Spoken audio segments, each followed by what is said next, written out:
A Case of Identity by Sir Arthur Conan Doyle. Narrated by Carol Phillips. "My dear fellow," said Sherlock Holmes, as we sat on either side of the fire in his lodgings at Baker Street, "life is infinitely stranger than anything which the mind of man could invent. We would not dare to conceive the things which are really mere commonplaces of existence.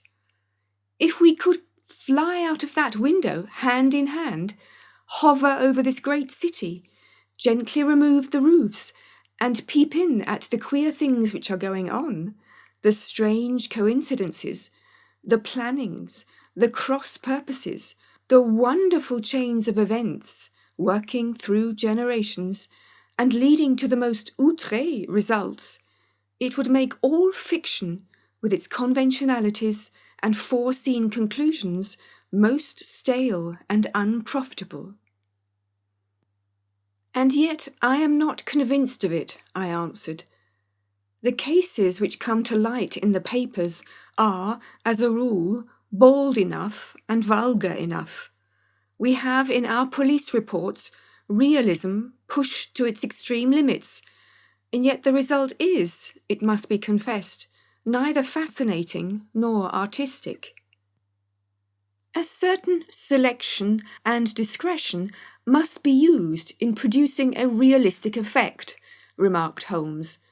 "This is wanting in the police report, where more stress is laid, perhaps, upon the platitudes of the magistrate rather than upon the details, which, to an observer, contain the vital essence of the whole matter. Depend upon it, there is nothing so unnatural as the commonplace." I smiled and shook my head. "I can quite understand your thinking so," I said. "Of course, in your position of unofficial adviser and helper to everybody who is absolutely puzzled throughout 3 continents, you are brought into contact with all that is strange and bizarre. But here, I picked up the morning paper from the ground. Let us put it to a practical test. Here is the first heading upon which I come: A Husband's Cruelty to His Wife. There is half a column of print, but I know without reading it that it is all perfectly familiar to me. There is, of course, the other woman, the drink, the push, the blow, the bruise, the sympathetic sister or landlady. The crudest of writers could invent nothing more crude." "Indeed, your example is an unfortunate one for your argument," said Holmes, taking the paper and glancing his eye down it. "This is the Dundas separation case, and, as it happens, I was engaged in clearing up some small points in connection with it.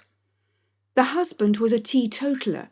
There was no other woman, and the conduct complained of was that he had drifted into the habit of winding up every meal by taking out his false teeth and hurling them at his wife, which, you will allow, is not an action likely to occur to the imagination of the average storyteller.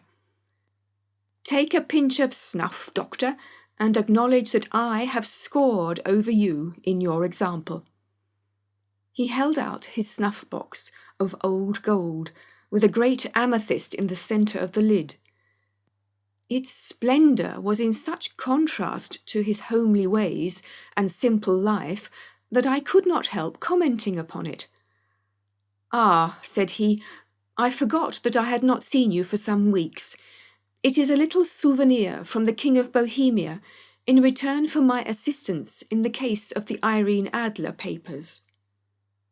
"And the ring?" I asked, glancing at a remarkable brilliant which sparkled upon his finger. "It was from the reigning family of Holland, though the matter in which I served them was of such delicacy that I cannot confide it even to you, who have been good enough to chronicle 1 or 2 of my little problems." "And have you any on hand just now?" I asked with interest. "Some 10 or 12, but none which present any feature of interest. They are important, you understand, without being interesting. Indeed, I have found that it is usually in unimportant matters that there is a field for the observation, and for the quick analysis of cause and effect, which gives the charm to an investigation. The larger crimes are apt to be the simpler, for the bigger the crime, the more obvious, as a rule, is the motive. In these cases, save for one rather intricate matter which has been referred to me from Marseille, there is nothing which presents any features of interest. It is possible, however, that I may have something better before very many minutes are over, for this is one of my clients, or I am much mistaken. He had risen from his chair and was standing between the parted blinds, gazing down into the dull, neutral-tinted London street. Looking over his shoulder, I saw that on the pavement opposite there stood a large woman with a heavy fur boa around her neck, and a large, curling red feather in a broad-brimmed hat, which was tilted in a coquettish Duchess of Devonshire fashion over her ear. From under this great panoply she peeped up in a nervous, hesitating fashion at our windows, while her body oscillated backward and forward, and her fingers fidgeted with her glove buttons. Suddenly, with a plunge, as of the swimmer who leaves the bank, she hurried across the road, and we heard the sharp clang of the bell. "I have seen those symptoms before," said Holmes, throwing his cigarette into the fire. "Oscillation upon the pavement always means an affaire de cœur. She would like advice, but is not sure that the matter is not too delicate for communication, and yet even here we may discriminate. When a woman has been seriously wronged by a man, she no longer oscillates, and the usual symptom is a broken bell wire. Here we may take it that there is a love matter, but that the maiden is not so much angry as perplexed or grieved. But here she comes in person to resolve our doubts." As he spoke, there was a tap at the door, and the boy in buttons entered to announce Miss Mary Sutherland, while the lady herself loomed behind his small black figure like a full-sailed merchantman behind a tiny pilot boat. Sherlock Holmes welcomed her with the easy courtesy for which he was remarkable, and, having closed the door and bowed her into an armchair, he looked her over in the minute and yet abstracted fashion which was peculiar to him. "Did you not find," he said, "that with your short sight it is a little trying to do so much typewriting?" "I did at first," she answered, "but now I know where the letters are without looking." Then, suddenly realizing the full purport of his words, she gave a violent start and looked up with fear and astonishment upon her broad, good-humoured face. "You've heard about me, Mr. Holmes," she cried. "Else how could you know all that?" "Never mind," said Holmes, laughing. "It is my business to know things. Perhaps I have trained myself to see what others overlook. If not, why should you come to consult me?" "I came to you, sir, because I heard of you from Mrs. Etheridge, whose husband you found so easy when the police and everyone had given him up for dead. Oh, Mr. Holmes, I wish you would do as much for me. I'm not rich, but still I have 100 a year in my own right, besides the little that I make by the machine, and I would give it all to know what has become of Mr. Hosmer Angel." "Why did you come away to consult me in such a hurry?" asked Sherlock Holmes, with his fingertips together and his eyes to the ceiling. Again a startled look came over the somewhat vacuous face of Miss Mary Sutherland. "Yes, I did bang out of the house," she said, "for it made me angry to see the easy way in which Mr. Windybank, that is, my father, took it all. He would not go to the police, and he would not go to you, and so at last, as he would do nothing and kept on saying that there was no harm done, it made me mad, and I just on with my things and came right away to you." "Your father," said Holmes. "Your stepfather, surely, since the name is different." "Yes, my stepfather. I call him father, though it sounds funny too, for he's only 5 years and 2 months older than myself." "And your mother is alive?" "Oh yes, mother is alive and well. I wasn't best pleased, Mr. Holmes, when she married again so soon after father's death, and a man who was nearly 15 years younger than herself. Father was a plumber in the Tottenham Court Road, and he left a tidy business behind him, which mother carried on with Mr. Hardy, the foreman. But when Mr. Windybank came, he made her sell the business, for he was very superior, being a traveller in wines. They got 4,700 for the goodwill and interest, which wasn't near as much as father could have got if he'd have been alive."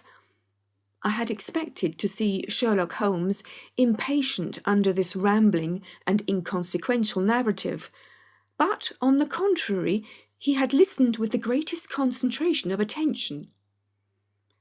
"Your own little income," he asked, "does it come out of the business?" "Oh no, sir, it is quite separate, and was left me by my Uncle Ned in Auckland. It is in New Zealand stock, paying 4.5%. £2,500 was the amount, but I can only touch the interest." "You interest me extremely," said Holmes, "and since you draw so large a sum as 100 a year, with what you earn into the bargain, you no doubt travel a little and indulge yourself in every way. I believe that a single lady can get on very nicely upon an income of about £60. "I could do with much less than that, Mr. Holmes, but you understand that as long as I live at home, I don't wish to be a burden to them, and so they have the use of the money just while I am staying with them.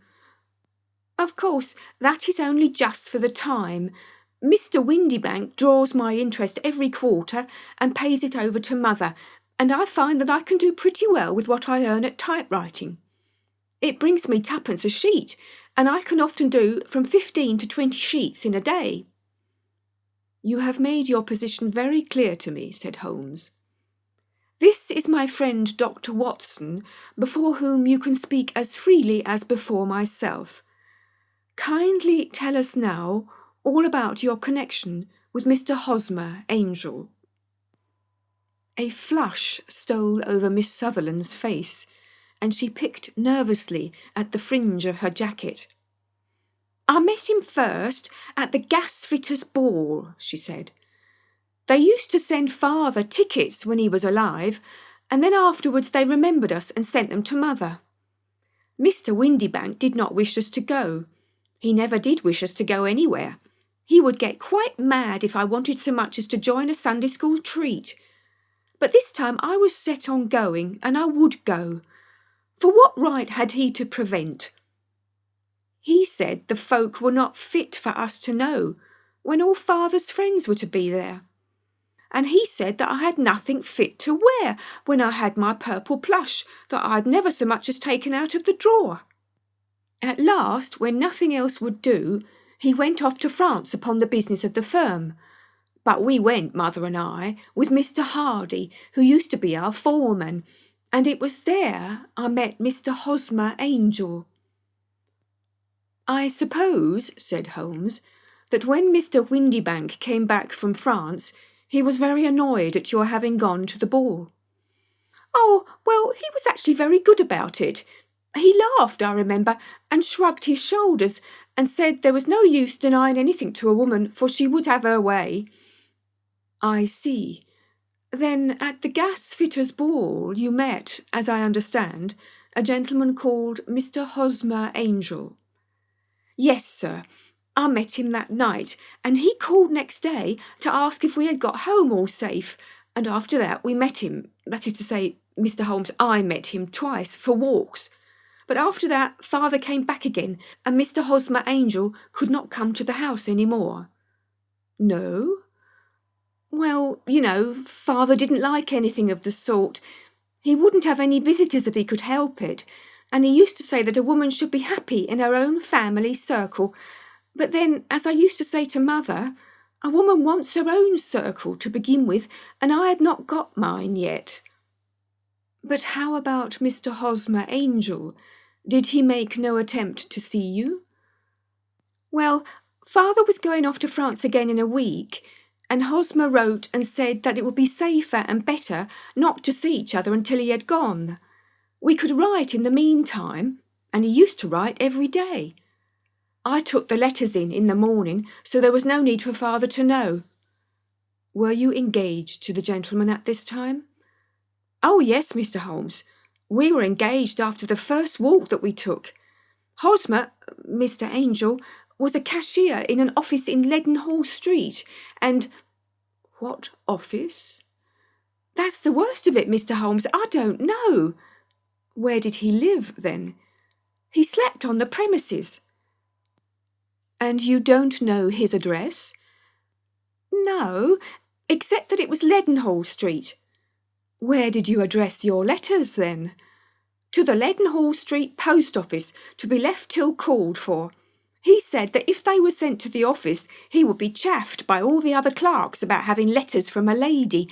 So I offered to typewrite them, like he did his, but he wouldn't have that, for he said that when I wrote them, they seemed to come from me.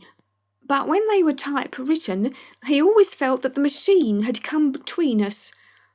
That will just show you how fond he was of me, Mr. Holmes, and the little things that he would think of. It was most suggestive, said Holmes. It has long been an axiom of mine that the little things are infinitely the most important. Can you remember any other little things about Mr. Hosmer Angel? He was a very shy man, Mr. Holmes. He would rather walk with me in the evening than in the daylight, for he said that he hated to be conspicuous. Very retiring and gentlemanly he was. Even his voice was gentle. He had the quinsy and swollen glands when he was young, he told me, and it had left him with a weak throat and a hesitating, whispering fashion of speech. He was always well dressed, very neat and plain, but his eyes were weak, just as mine are, and he wore tinted glasses against the glare. Well, and what happened when Mr. Windybank, your stepfather, returned to France? Mr. Hosmer Angel came to the house again and proposed that we should marry before father came back. He was in dreadful earnest and made me swear, with my hands on the testament, that whatever happened I would always be true to him. Mother said he was quite right to make me swear, and that it was a sign of his passion. Mother was all in his favour from the first, and was even fonder of him than I was. Then, when they talked of marrying within the week, I began to ask about father, but they both said never to mind about father, but just to tell him afterwards, and mother said she would make it all right with him. I didn't quite like that, Mr. Holmes. It seemed funny that I should ask his leave, as he was only a few years older than me, but I didn't want to do anything on the sly, so I wrote to father at Bordeaux, where the company has its French offices, but the letter came back to me on the very morning of the wedding. It missed him, then? Yes, sir, for he had started to England just before it arrived. Ha, that was unfortunate.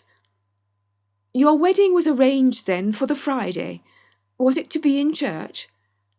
Yes, sir, but very quietly. It was to be at St. Saviour's, near King's Cross, and we were to have breakfast afterwards at the St. Pancras Hotel.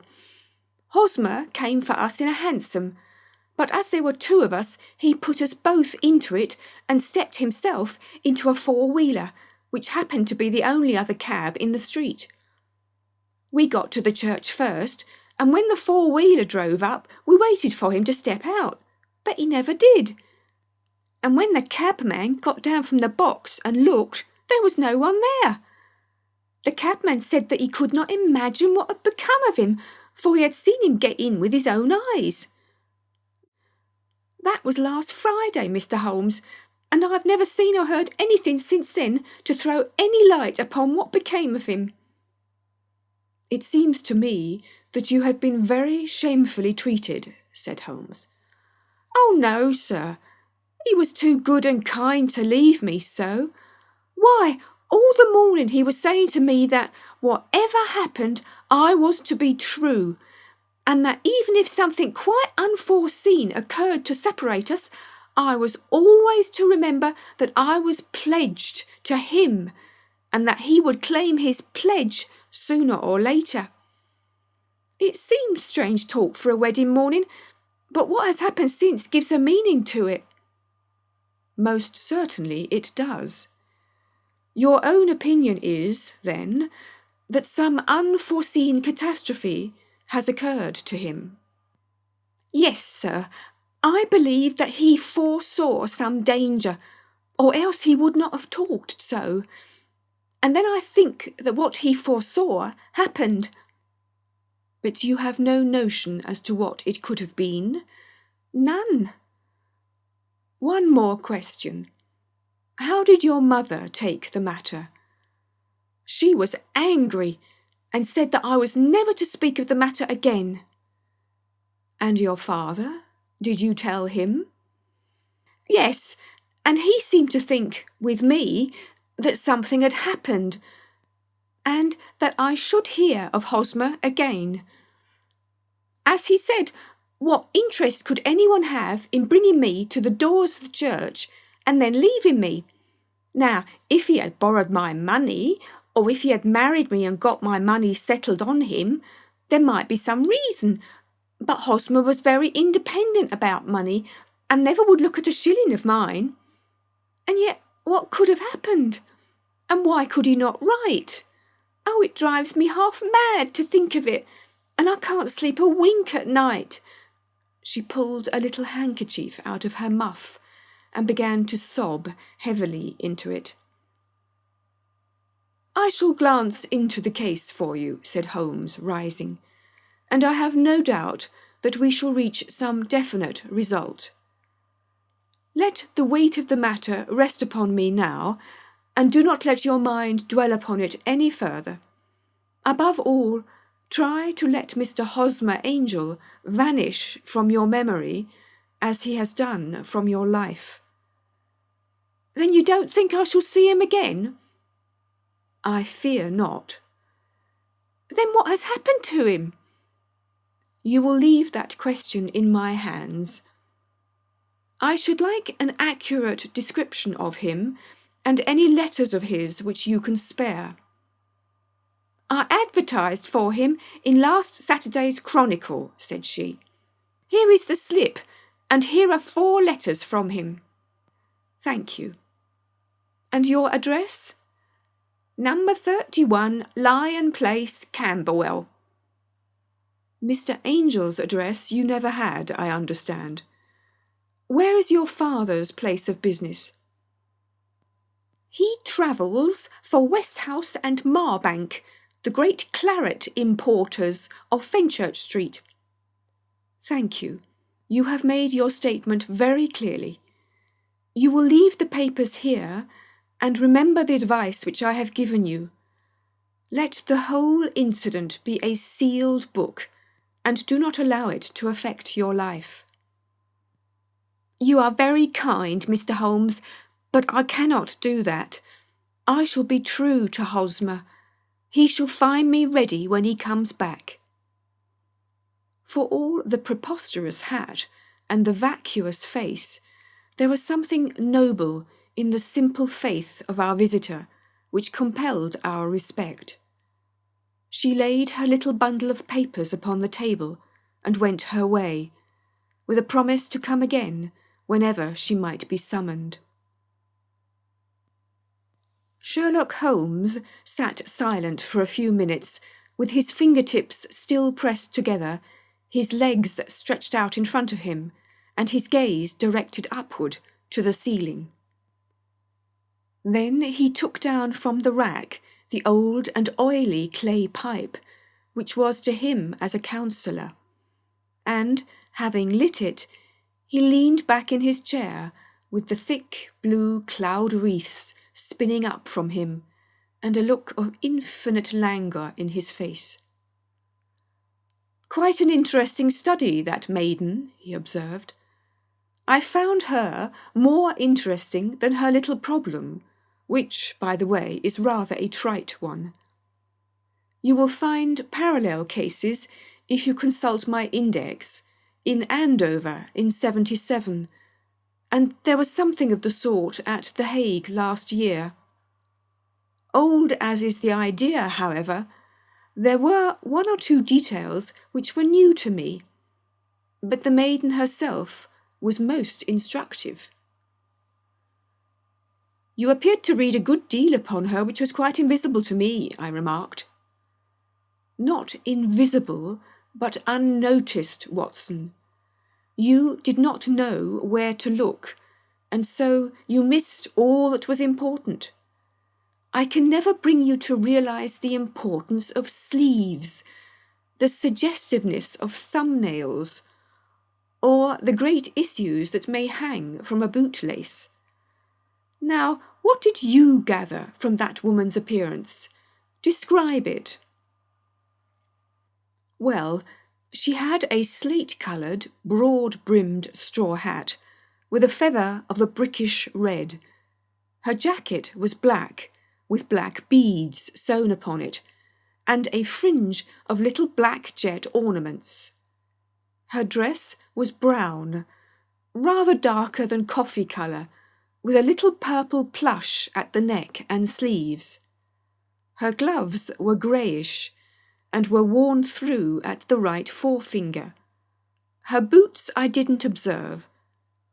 She had small, round, hanging gold earrings, and a general air of being fairly well-to-do, in a vulgar, comfortable, easy-going way." Sherlock Holmes clapped his hands softly together and chuckled. "'Pon my word, Watson, you are coming along wonderfully. You have really done very well indeed. It is true that you have missed everything of importance, but you have hit upon the method, and you have a quick eye for colour. Never trust to general impressions, my boy, but concentrate yourself upon details. My first glance is always at a woman's sleeve. In a man, it is perhaps better first to take the knee of the trouser. As you observe, this woman had plush upon her sleeves, which is a most useful material for showing traces. The double line a little above the wrist, where the typewritist presses against the table, was beautifully defined. The sewing machine, of the hand type, leaves a similar mark, but only on the left arm, and on the side of it farthest from the thumb, instead of being right across the broadest part, as this was.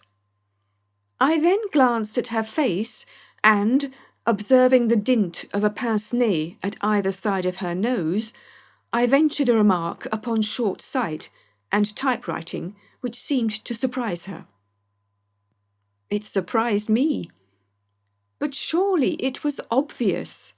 I was then much surprised and interested, on glancing down, to observe that, though the boots which she was wearing were not unlike each other, they were really odd ones, the one having a slightly decorated toe cap, and the other a plain one. One was buttoned only in the 2 lower buttons out of 5, and the other at the 1st, 3rd, and 5th. Now, when you see that a lady, otherwise neatly dressed, has come away from home with odd boots, half-buttoned, it is no great deduction to say that she came away in a hurry. And what else? I asked, keenly interested, as I always was, by my friend's incisive reasoning. I noted, in passing, that she had written a note before leaving home, but after being fully dressed. You observed that her right glove was torn at the forefinger, but you did not apparently see that both glove and finger were stained with violet ink. She had written in a hurry and dipped her pen too deep. It must have been this morning, or the mark would not remain clear upon the finger. All this is amusing, though rather elementary. But I must go back to business, Watson. Would you mind reading me the advertised description of Mr. Hosmer Angel? I held the little printed slip to the light.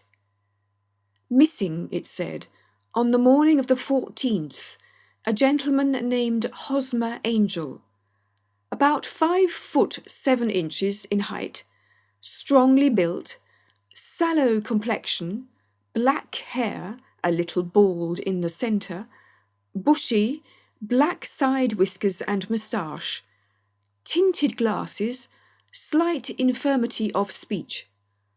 Was dressed, when last seen, in black frock coat faced with silk, black waistcoat, gold Albert chain, and grey Harris tweed trousers, with brown gaiters over elastic-sided boots. Known to have been employed in an office in Leadenhall Street. Anybody bringing— "That will do," said Holmes.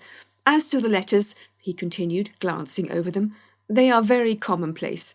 Absolutely no clue in them to Mr. Angel, save that he quotes Balzac once. There is one remarkable point, however, which will no doubt strike you." "They are type-written," I remarked. "Not only that, but the signature is type-written.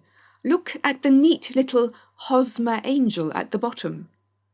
There is a date, you see, but no superscription except Leadenhall Street, which is rather vague. The point about the signature is very suggestive. In fact, we may call it conclusive." "Of what?" "My dear fellow, is it possible you do not see how strongly it bears upon the case?" "I cannot say that I do, unless it were that he wished to be able to deny his signature if an action for breach of promise were instituted." "No, that was not the point. However, I shall write 2 letters which should settle the matter. One is to a firm in the city, the other is to the young lady's stepfather, Mr. Windybank, asking him whether he could meet us here at 6 o'clock tomorrow evening. It is just as well that we should do business with the male relatives. And now, Doctor, we can do nothing until the answers to those letters come, so we may put our little problem upon the shelf for the interim."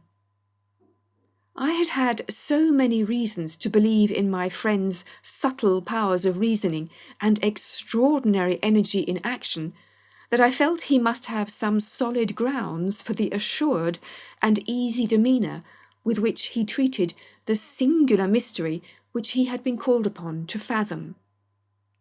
Once only had I known him to fail, in the case of the King of Bohemia and of the Irene Adler photograph. But when I looked back to the weird business of the sign of 4 and the extraordinary circumstances connected with the study in scarlet, I felt that it would be a strange tangle indeed which he could not unravel. I left him then, still puffing at his black clay pipe, with the conviction that when I came again on the next evening, I would find that he held in his hands all the clues which would lead up to the identity of the disappearing bridegroom of Miss Mary Sutherland. A professional case of great gravity was engaging my own attention at the time, and the whole of the next day I was busy at the bedside of the sufferer. It was not until close upon 6 o'clock that I found myself free and was able to spring into a hansom and drive to Baker Street, half afraid that I might be too late to assist at the denouement of the little mystery. I found Sherlock Holmes alone, however, half asleep, with his long, thin form curled up in the recesses of his armchair. A formidable array of bottles and test tubes, with the pungent, cleanly smell of hydrochloric acid, told me that he had spent his day in the chemical work which was so dear to him. "Well, have you solved it?" I asked as I entered. "Yes, it was the bisulfate of baryta." No, the mystery," I cried. "Oh, that! I thought of the salt that I have been working upon." "There was never any mystery in the matter, though, as I said yesterday, some of the details are of interest. The only drawback is that there is no law, I fear, that can touch the scoundrel." "Who was he then, and what was his object in deserting Miss Sutherland?" The question was hardly out of my mouth, and Holmes had not yet opened his lips to reply, when we heard a heavy footfall in the passage and a tap at the door. "This is the girl's stepfather, Mr. James Windybank," said Holmes. "He has written to me to say that he would be here at 6. "Come in."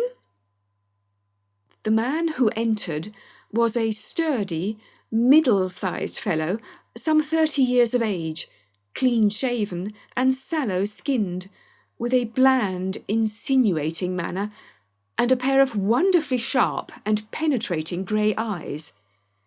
He shot a questioning glance at each of us, placed his shiny top hat upon the sideboard, and, with a slight bow, sidled down into the nearest chair. "Good evening, Mr. James Windybank," said Holmes. "I think that this typewritten letter is from you, in which you made an appointment with me for 6 o'clock. "Yes, sir. I'm afraid I'm a little late, but I am not quite my own master, you know. I am sorry that Miss Sutherland has troubled you about this little matter, for I think it is far better not to wash linen of the sort in public. It was quite against my wishes that she came, but she's a very excitable, impulsive girl, as you may have noticed, and she's not easily controlled when she has made up her mind on a point. Of course, I did not mind you so much, as you are not connected with the official police, but it is not pleasant to have a family misfortune like this noised abroad. Besides, it is a useless expense, for how could you possibly find this Hosmer angel?" "On the contrary," said Holmes quietly, "I have every reason to believe that I will succeed in discovering Mr. Hosmer Angel." Mr. Windybank gave a violent start and dropped his gloves. "I'm delighted to hear it," he said. "It is a curious thing," remarked Holmes, "that a typewriter has really quite as much individuality as a man's handwriting. Unless they are quite new, no two of them write exactly alike. Some letters get more worn than others, and some wear only on one side. Now, you remark in this note of yours, Mr. Windybank, that in every case there is some little slurring over the E and a slight defect in the tail of the R. There are 14 other characteristics, but those are the more obvious. We do all our correspondence with this machine at the office, and no doubt it is a little worn," our visitor answered, glancing keenly at Holmes with his bright little eyes. "And now I will show you what is really a very interesting study, Mr. Windybank," Holmes continued. "I think of writing another little monograph some of these days on the typewriter and its relation to crime. It is a subject to which I have devoted some little attention. I have here 4 letters which purport to come from the missing man. They are all typewritten. In each case, not only are the E's slurred and the R's tailless, but you will observe, if you care to use my magnifying lens, that the 14 other characteristics to which I have alluded are there as well. Mr. Windibank sprang out of his chair and picked up his hat. "I cannot waste time over this sort of fantastic talk, Mr. Holmes," he said. "If you can catch the man, catch him, and let me know when you've done it." "Certainly," said Holmes, stepping over and turning the key in the door. "I let you know, then, that I have caught him." "What? Where?" shouted Mr. Windibank, turning white to his lips and glancing about him like a rat in a trap. "Oh, it won't do, really it won't," said Holmes suavely. "There is no possible getting out of it, Mr. Windibank. It is quite too transparent, and it was a very bad compliment when you said that it was impossible for me to solve so simple a question. That's right. Sit down and let us talk it over." Our visitor collapsed into a chair with a ghastly face and a glitter of moisture on his brow. It's not actionable," he stammered. "I am very much afraid that it is not. But between ourselves, Windibank, it was as cruel and selfish and heartless a trick, in a petty way, as ever came before me. Now, let me just run over the course of events, and you will contradict me if I go wrong." The man sat huddled up in his chair, with his head sunk upon his breast, like one who is utterly crushed. Holmes stuck his feet up on the corner of the mantelpiece and, leaning back with his hands in his pockets, began talking rather to himself, as it seemed, than to us. The man married a woman very much older than himself for her money, said he, and he enjoyed the use of the money of the daughter as long as she lived with them. It was a considerable sum for people in their position, and the loss of it would have made a serious difference. It was worth an effort to preserve it. The daughter was of a good, amiable disposition, but affectionate and warm-hearted in her ways, so that it was evident that with her fair personal advantages and her little income, she would not be allowed to remain single long. Now, her marriage would mean, of course, the loss of 100 a year. So what does her stepfather do to prevent it? He takes the obvious course of keeping her at home and forbidding her to seek the company of people of her own age. But soon he found that that would not answer forever. She became restive, insisted upon her rights, and finally announced her positive intention of going to a certain ball. What does her clever stepfather do then? He conceives an idea more creditable to his head than to his heart. With the connivance and assistance of his wife, he disguised himself, covered those keen eyes with tinted glasses, masked the face with a moustache and a pair of bushy whiskers, sunk that clear voice into an insinuating whisper, and doubly secure, on account of the girl's short sight, he appears as Mr. Hosmer Angel, and keeps off other lovers by making love himself. "It was only a joke at first," groaned our visitor. "We never thought that she would have been so carried away." "Very likely not. However that may be, the young lady was very decidedly carried away, and having quite made up her mind that her stepfather was in France, the suspicion of treachery never for an instant entered her mind.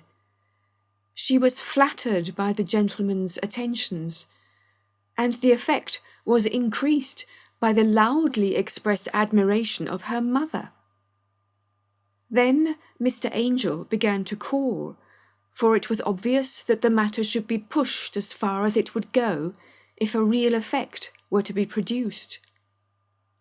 There were meetings and an engagement which would finally secure the girl's affections from turning towards anyone else. But the deception could not be kept up forever. These pretended journeys to France were rather cumbrous. The thing to do was clearly to bring the business to an end in such a dramatic manner that it would leave a permanent impression upon the young lady's mind, and prevent her from looking upon any other suitor for some time to come. Hence those vows of fidelity exacted upon a testament, and hence also the allusions to a possibility of something happening on the very morning of the wedding. James Windibank wished Miss Sutherland to be so bound to Hosmer Angel, and so uncertain as to his fate, that for 10 years to come, at any rate, she would not listen to another man. As far as the church door he brought her, and then, as he could go no farther, he conveniently vanished away by the old trick of stepping in at one door of a four-wheeler and out at the other. I think that was the chain of events, Mr. Windibank. Our visitor had recovered something of his assurance while Holmes had been talking, and he rose from his chair now with a cold sneer upon his pale face. "It may be so, or it may not, Mr. Holmes," said he. "But if you are so very sharp, you ought to be sharp enough to know that it is you who are breaking the law now, and not me. I have done nothing actionable from the first, but as long as you keep that door locked, you lay yourself open to an action for assault and illegal constraint. The law cannot, as you say, touch you," said Holmes, unlocking and throwing open the door. "Yet there never was a man who deserved punishment more. If the young lady has a brother or a friend, he ought to lay a whip across your shoulders.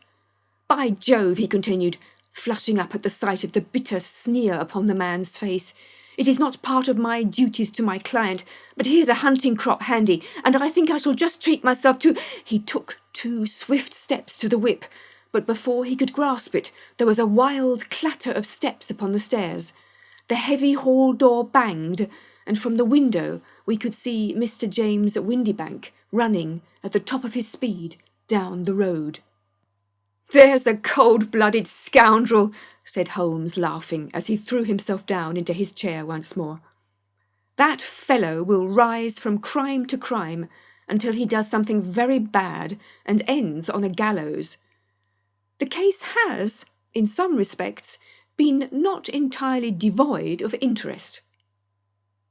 "I cannot now entirely see all the steps of your reasoning," I remarked.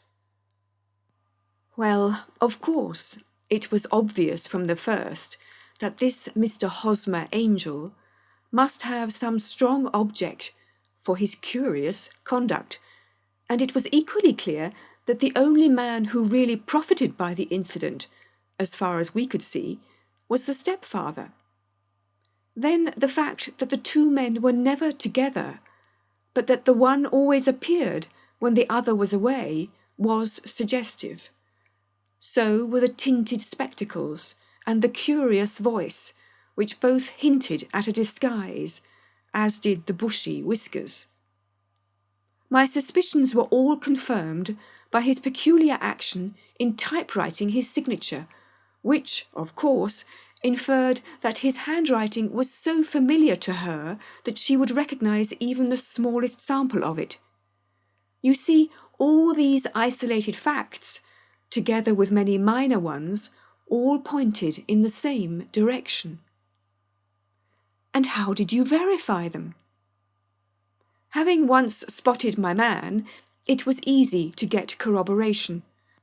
I knew the firm for which this man worked. Having taken the printed description, I eliminated everything from it which could be the result of a disguise: the whiskers, the glasses, the voice, and I sent it to the firm with a request that they would inform me whether it answered to the description of any of their travellers. I had already noticed the peculiarities of the typewriter, and I wrote to the man himself at his business address, asking him if he would come here. As I expected, his reply was typewritten and revealed the same trivial but characteristic defects. The same post brought me a letter from Westhouse and Marbank of Fenchurch Street to say that the description tallied in every respect with that of their employé, James Windibank. Voilà tout. And Miss Sutherland? If I tell her, she will not believe me. You may remember the old Persian saying, "There is danger for him who taketh the tiger cub, and danger also for whoso snatches a delusion from a woman." There is as much sense in Hafiz as in Horace, and as much knowledge of the world.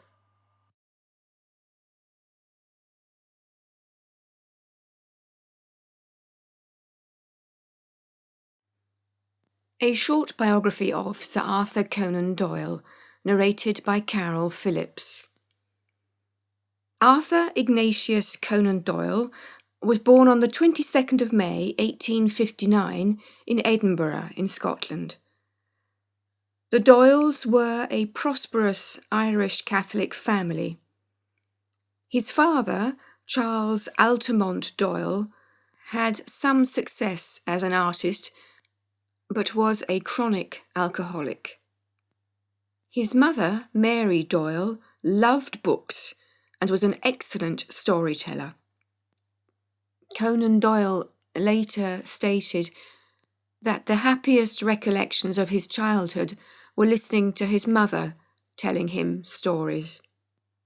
At the age of 9, wealthy members of the Doyle family offered to pay for his studies. Arthur spent 7 years in a Jesuit boarding school in England, which he hated. The only activities he enjoyed were writing to his mother, which he did regularly until her death, and playing sport, in particular cricket, at which he was very good. During his time at boarding school, he realised that, like his mother, he had a talent for storytelling.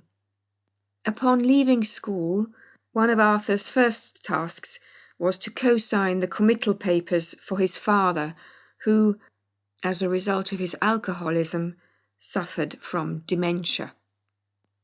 Conan Doyle described the events relating to the confinement of his father to a lunatic asylum in the story The Surgeon of Gaster Fell, which he wrote in 1880. Rather than following an artistic career, Arthur Conan Doyle decided to follow a medical one. For financial reasons, his mother had taken in a young lodger, Dr. Brian Charles, who had trained at the University of Edinburgh, and it was here that Conan Doyle undertook his medical studies. During his medical studies, Conan Doyle met a number of future authors who were also studying at the university, including James Barrie and Robert Louis Stevenson. One of his teachers, Dr. Joseph Bell, had a great influence on him. Dr. Bell was a master at observation, logic, deduction, and diagnosis, all qualities which Conan Doyle later attributed to his most famous creation, the detective Sherlock Holmes. During his studies, Conan Doyle began to write short stories, some of which were published in literary journals. In 1881, Conan Doyle graduated, obtaining his Bachelor of Medicine and Master of Surgery. upon which he drew a humorous sketch of himself receiving his diploma with the caption, "Licensed to Kill." After working as a medical officer on a steamer and as an assistant to a doctor in Plymouth, Conan Doyle opened his own practice in Portsmouth, and by the end of his 3rd year, his practice had started to earn him a comfortable income. While working as a doctor, he continued to write. In August 1885, he married Louisa Hawkins, the sister of one of his patients. He described her in his memoirs as having been gentle and amiable. In March 1886, Conan Doyle started writing the novel which brought him immediate fame. It was published 2 years later in Beeton's Christmas Annual under the title A Study in Scarlet, and introduced the world to the immortal Sherlock Holmes and Dr. Watson. Also at this time, he wrote stories which illustrate the beginning of his fascination with the paranormal and spiritualism. In August of 1889, Joseph Marshall Stoddart, managing editor of Lippincott's monthly magazine in Philadelphia, came to London to establish a British edition of his magazine. He commissioned the young doctor to write a short novel which was published in England and the US in February of 1890. This story, The Sign of Four, was responsible for establishing both the character Sherlock Holmes and the author Sir Arthur Conan Doyle. Conan Doyle's literary agent, A. P. Watt, made a deal with the Strand magazine to publish the Sherlock Holmes stories. The image of Sherlock Holmes was created by the illustrator Sidney Paget. This collaboration lasted for many decades and was instrumental in making the author, the magazine, and the artist world famous. After almost dying as a result of a virulent attack of influenza, Conan Doyle decided to abandon his medical career and concentrate on his literary one. In 1893, in spite of everyone's entreaties, the prolific but impulsive author decided to get rid of Sherlock Holmes. During a trip to Switzerland, he found the spot where his hero was to meet his end. In The Final Problem, published in December 1893, Sherlock Holmes and Professor Moriarty plunged to their deaths at the Reichenbach Falls. As a result, 20,000 readers cancelled their subscriptions to the Strand magazine. Conan Doyle, however, felt freed from a fictional character who had oppressed him. Following the death of his wife, who had been diagnosed with tuberculosis, and of his father, Conan Doyle suffered from depression, which may have caused him to become more and more fascinated by life beyond the veil. He became extremely interested in spiritualism and joined the Society for Psychical Research. Although writing prodigiously, none of his other works obtained the success of his Sherlock Holmes stories. A long stay in the Exmoor region, including a visit to Dartmoor prison, gave him the inspiration for his next novel. But he realised the novel lacked a hero. However, he did not resurrect the detective Sherlock Holmes, but simply wrote the story as if it was a previously untold adventure. To the delight of thousands of frustrated fans, the Strand magazine published the first episode of The Hound of the Baskervilles in August of 1901.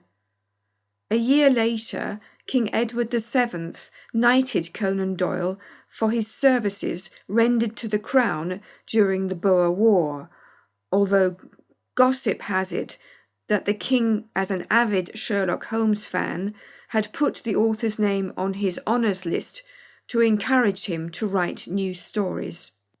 In 1907, Conan Doyle married his second wife, Jean Leckie, whom he had known for almost 10 years. She was an intellectual, a good sportswoman, and a trained mezzo-soprano.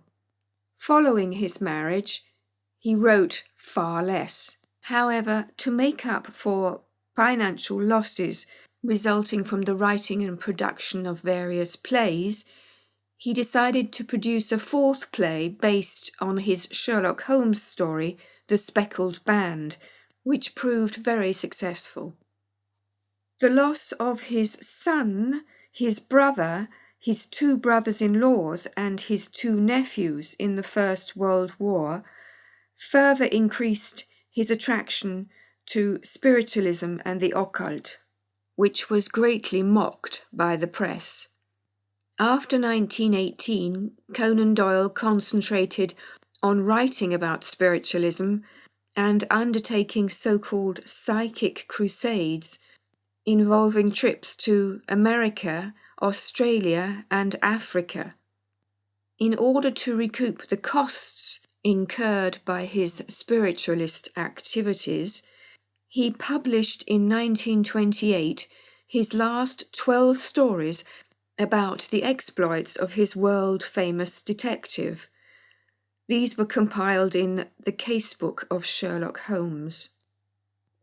In the autumn of 1929, he was diagnosed with angina pectoris, and he died on July 7, 1930, surrounded by his family.